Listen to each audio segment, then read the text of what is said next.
This is BBC Two. In 10 minutes Newsnight. First, tonight's building site is the choice of Alice Rawsthorne, design correspondent of the Financial Times.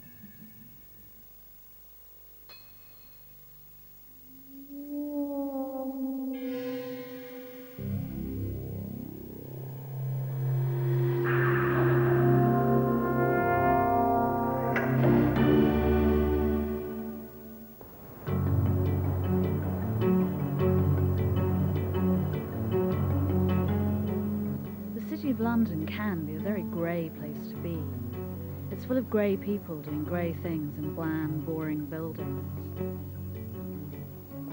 But one of the really good things about it is that wherever you go, there's almost always one really lovely, quirky building to liven things up.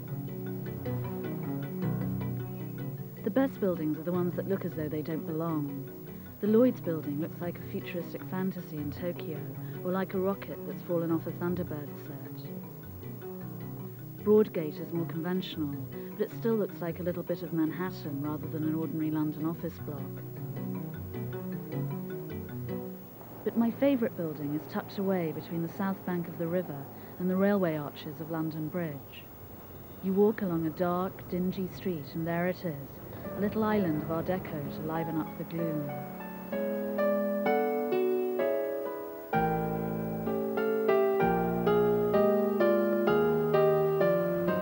Olaf House is more than just a beautiful building. Its real appeal is its eccentricity. It's one of those really quirky places where everything, down to the tiniest detail, was designed and made in a very particular way.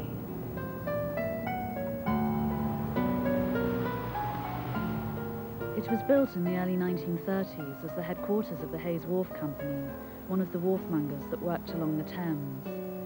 The company bought the site of a derelict church, St. Olaf, and called in Harry Stewart Goodhart Rendell as the architect of its new headquarters.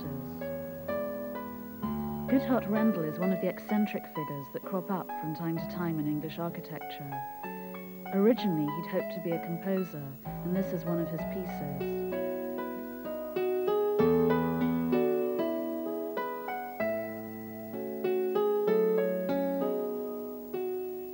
Lytton Strachey described him as madly musical and wildly architectural. He seems to have seen himself as a maverick, taking pride in going against the intellectual fashions of the day.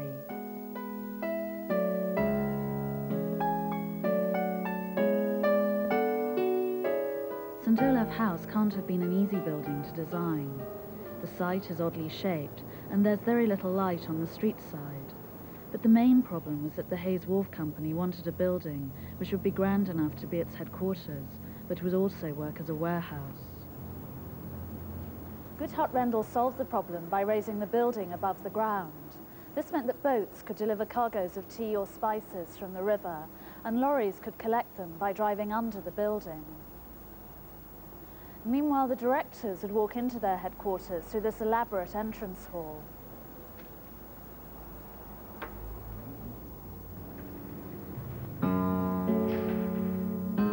Everything about the interior was specially designed. The metalwork on the doors is shaped like the waves on the water.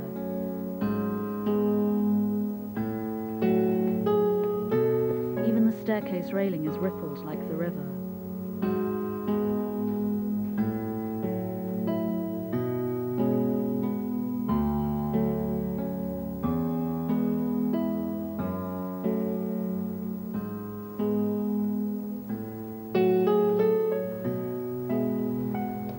The lift doors are decorated with a mosaic of different coloured woods.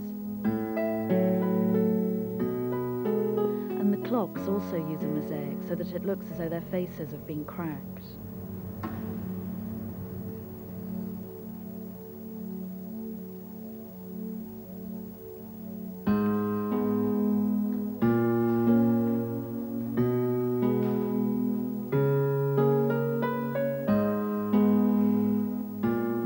Elaborate rooms is the common room, where the directors used to meet.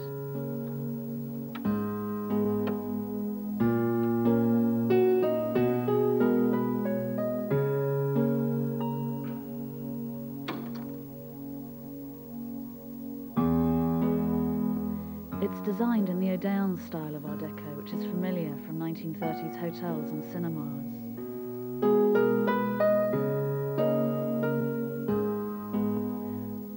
don't like about the building is its elitism. The director's floors are by far the grandest.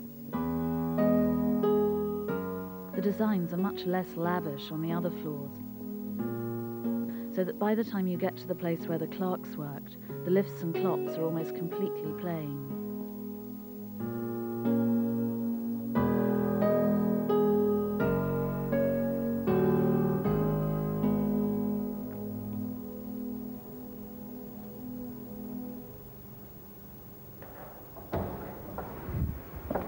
Everything about St Olaf House is authentic, but the building probably survived by accident, not design. It fell into disrepair when the original owners moved out in the 50s, but 2 years ago it was restored to its original condition. This is the Boardroom. It's the grandest room in the building, and it's been renovated so that everything, down to the colour of paint on the walls, looks exactly as it did in the 30s.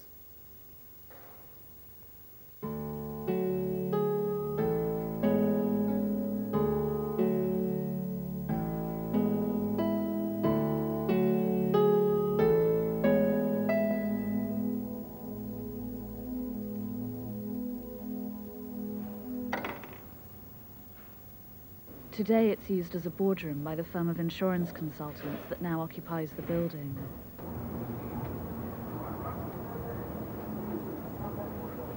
One of the best things about St Olaf's is the way it really makes the most of being on the river. The other buildings along the bank seem to shy away from the water, but St Olaf's house drops straight down to the Thames, as though it's a Venetian palazzo, or as if it's about to set sail along the water.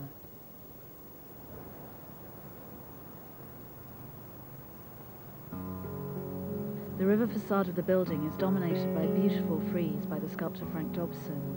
It's called the Chain of Distribution and shows all the different stages of the wharfmonger's work.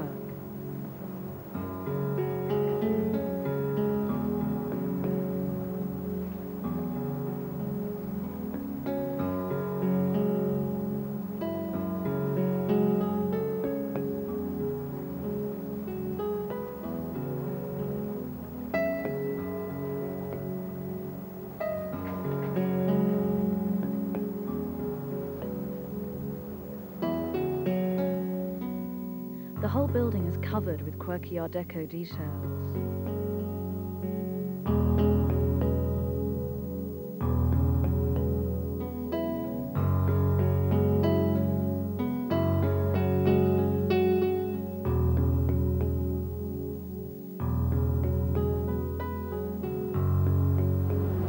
Art Deco is really an American style. It makes you think of sleazy speakeasies in Manhattan in the 20s or the main drag along Miami Beach. This building is in the Art Deco style, but it has some special touches of its own. The things like the cracked clock faces, the chain of distribution, the engravings and the artisanal lettering. These are the idiosyncrasies that turn St Olaf's house into a very British version of Art Deco.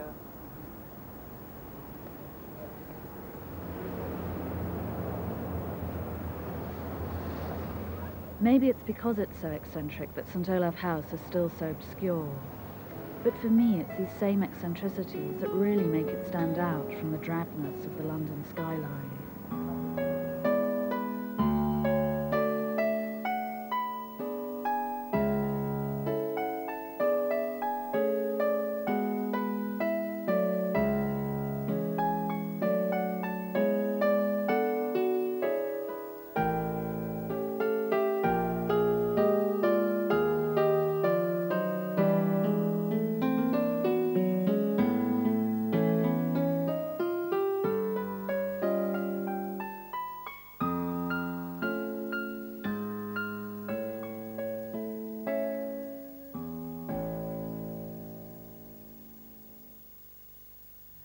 In next Tuesday's Building Sites, film director and artist Derek